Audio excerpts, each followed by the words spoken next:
And you can see when you start unravelling all this stuff how many blockers we put in our own way of being able to run a successful business. Because it's like that thing of you pay a fee for something. Like we did Silverstone, we did a corporate day, or whatever you call it.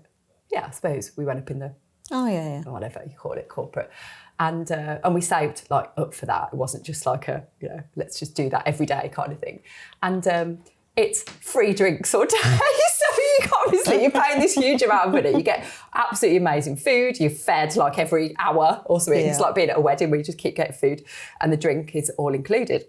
You're like, oh my God, free bar, free drinks. And you're like, no, it's not. Like we all know it's not free, but in your mind, it's like it's free because it's not like the way it's worded and the way like the marketing of it is really cleverly done. But at no point did I think anything other than it's free.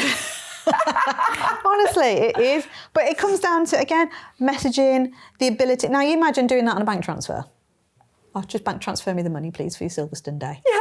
It's just not going to work, like, is it? Who's running the show? Like, really? It's just not. It's not going to fly at all. And for me, there is zero excuse of whether you're just starting out or whatever it may be. There is no reason why you cannot just set up a card transaction software to go, I can take payment. A couple of quid.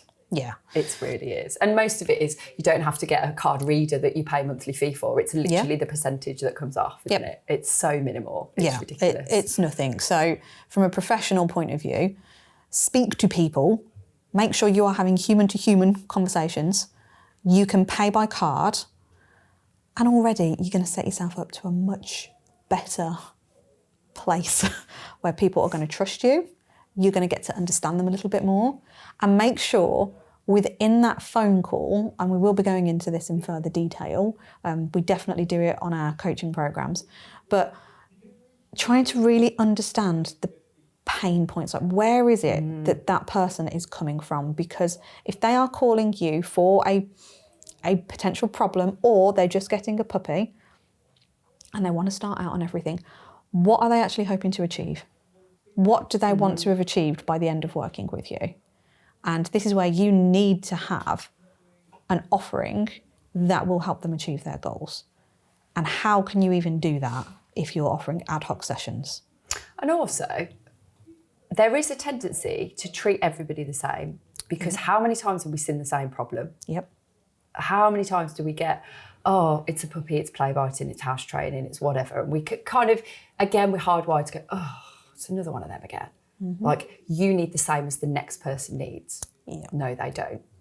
Oh my gosh, doing it like the program approach, everybody's so different. Yeah. Every client is so different, and every puppy is so different, and everything is so bespoke to them that how could you possibly offer a one size fits all thing to people? You can't. Yeah. Can't do that. And you've got to listen to that person, even though you've heard my puppy's play biting, my puppy's house training's bad a million times. You listen to that person like that you've never heard it before.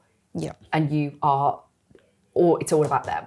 And their problem is the only problem that matters at that moment. Yep. So, we've dealt with that before. And even if you have, some people want that, like, have you dealt with this problem before? Do you know this breed? Yes, and you can instill them with confidence. But if you kind of like, yeah, we do it every day, they're going to straight away go, oh, right, well, okay, it's that sort of like blasé to them. That are they actually going to kind of tailor it to us? Or are they just going to kind of just go, well, you're the same as the next person? Yep.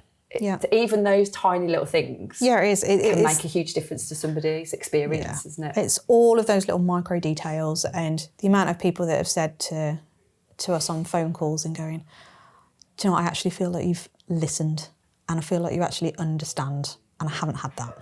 Yeah. All I've had is an email with some prices on, and I don't even know if they're going to be able to help because they haven't asked. They haven't even asked what the problem is. What the problem is. They've just gone, here's what I offer. What do you want? Pick one. Yeah, you've got to. It's like that game where the penny's got to fit into one of the slots, and that's what you're asking them to do effectively, isn't it? Rather than you go, "What is your problem? I will." To your Yeah. So you have to make sure that you're speaking to people, because you're not going to know any of this information. No. I think even if you did like a consult, it's still not going to... I just never understand the point of doing a consult and leaving it at that. No. It's just, what's the point? I don't. People don't get out of it what they're hoping to get out of it a lot of the time. Yeah, no, it's Either. like, because I just don't understand how it could work.